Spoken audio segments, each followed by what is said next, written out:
আমি মাৰো কিমান মাৰিব আমি পুলিচৰ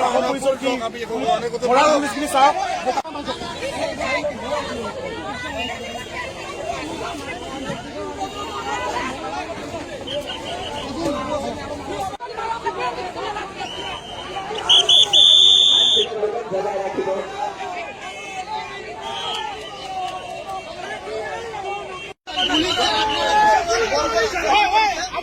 আপোনালোকে দেখা পালে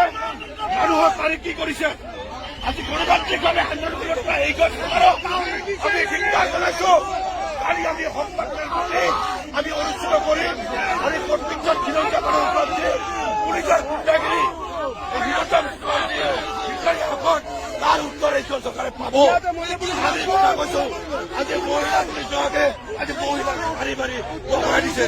এই হিটলাৰী শাসন আৰু ধুবুৰী জিলা প্ৰশাসনক আমি ধিক্কাৰ জনাইছো ধুবুৰী জিলা প্ৰশাসনৰ এগেইনষ্টত প্ৰগ্ৰাম ঘোষণা কৰা হ'ব।